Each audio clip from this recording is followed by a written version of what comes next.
Deuxième tour de la présidentielle malienne 2018, deux candidats en lice, Soumaïla Cissé et Ibrahim Boubacar Keïta, président sortant et candidat à sa succession. Nous avons fait le tour des bureaux de vote ici en Île-de-France, notamment à Bagnolet, à Aubervilliers, et nous sommes ici à Meaux.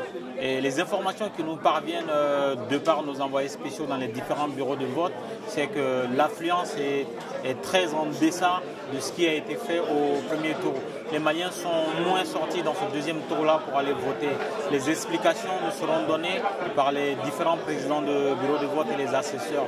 Ce qu'il faut retenir, c'est qu'au premier tour, il y avait eu un incident autour du panier repas composé de sandwichs qui avait intoxiqué une centaine d'agents des bureaux de vote.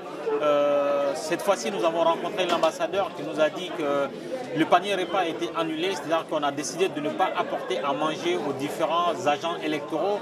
On leur a plutôt mis à disposition 5 € pour que chacun puisse se nourrir soi-même pour éviter un nouvel incident.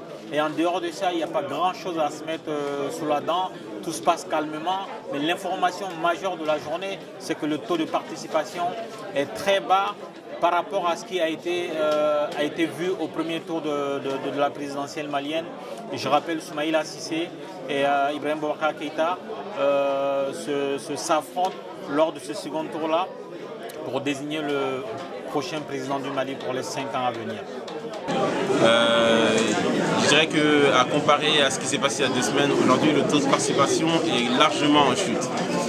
Là où la semaine dernière on était dans mon bureau de vote, en tout cas on était à 138 votants, là il est 15 h, donc il reste 3 heures avant la fermeture du bureau, on est à peine à 65. Voilà. Donc il y a clairement, on ressent un découragement des électeurs. Donc sûrement dû à tout ce qui s'est passé au premier tour. Donc sûrement que beaucoup de gens ont baissé les bras. On déplore en tout cas aujourd'hui l'absence des jeunes.